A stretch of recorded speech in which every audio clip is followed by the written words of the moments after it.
ডুমুরিয়ার খোরনিয়া union মাধ্যমিক বিদ্যালয়ে ad hoc committee গঠনে কারোর কথা শুনছে না বলে অভিযোগ উঠেছে বিদ্যালয়ের প্রধান শিক্ষক সাধন মুখার্জির বিরুদ্ধে। যদিও তিনি বিদ্যালয়ে ছুটি থাকার কারণে মুঠোফোনে জানান, এখানে আমার কিছু করার নেই। এ বিষয়ে স্থানীয় ইউপি সদস্য ও বিএনপি নেতা শেখ হযরত আলী জানান বিস্তারিত। আমি শেখ হযরত আলী ৪ নম্বর খোরনিয়া ইউনিয়ন পরিষদের ১ নম্বর খোরনিয়ার ইউপি সদস্য। আমি পরপর ৩ বার নির্বাচিত ইউপি সদস্য। আমাদের খোরনিয়া আমার ওয়ার্ডে এই মাধ্যমিক বিদ্যালয়। আমি চাই এই মাধ্যমিক বিদ্যালয় এই এলাকার একজন সুদীজন হোক। এটা এলাকাবাসীরও দাবি, এলাকাবাসীরও কথা। আমার সামনে অনেকেই বলে, আমিও নিজেও চাই এই এলাকার একজন সুদীজন গণ্যমান্য ব্যক্তি, শিক্ষিত লোক এই স্কুলের ম্যানেজিং কমিটিতে আসুক, এটা আমি চাই।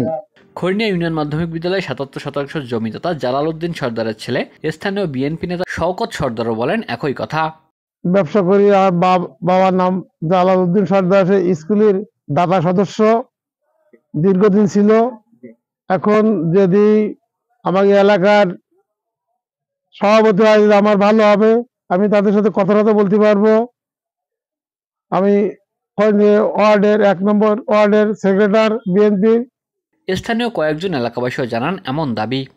আমরা চাই আমাকে ইউনিয়নের একজন এই খোরনিয়া মাধ্যমিক বিদ্যালয়ের সভাপতি হোক, সেটা আমরা চাই। আমরা খোরনিয়াবাসী, আমরা খোরনিয়া মাধ্যমিক বিদ্যালয়ের সভাপতি। আমরা চাই আমাদের ইউনিয়নের পক্ষ থেকে হোক। সবসময় দেখাশোনা করতে হবে, সবসময় থাকতে পারবে, সবসময় এগোতে পারবে, একজন ভালো পরামর্শ দিতে পারবে, দেখাশোনা তৎপরতা করতে পারবে, তারপর দেখাশোনা করতে পারবে, করতে পারবে। এই অভিযুক্ত খোরনিয়া ইউনিয়ন মাধ্যমিক বিদ্যালয়ের প্রধান শিক্ষক সাধন মুখার্জি মুঠোফোনে বলেন, এখানে আমার কিছু করার নেই।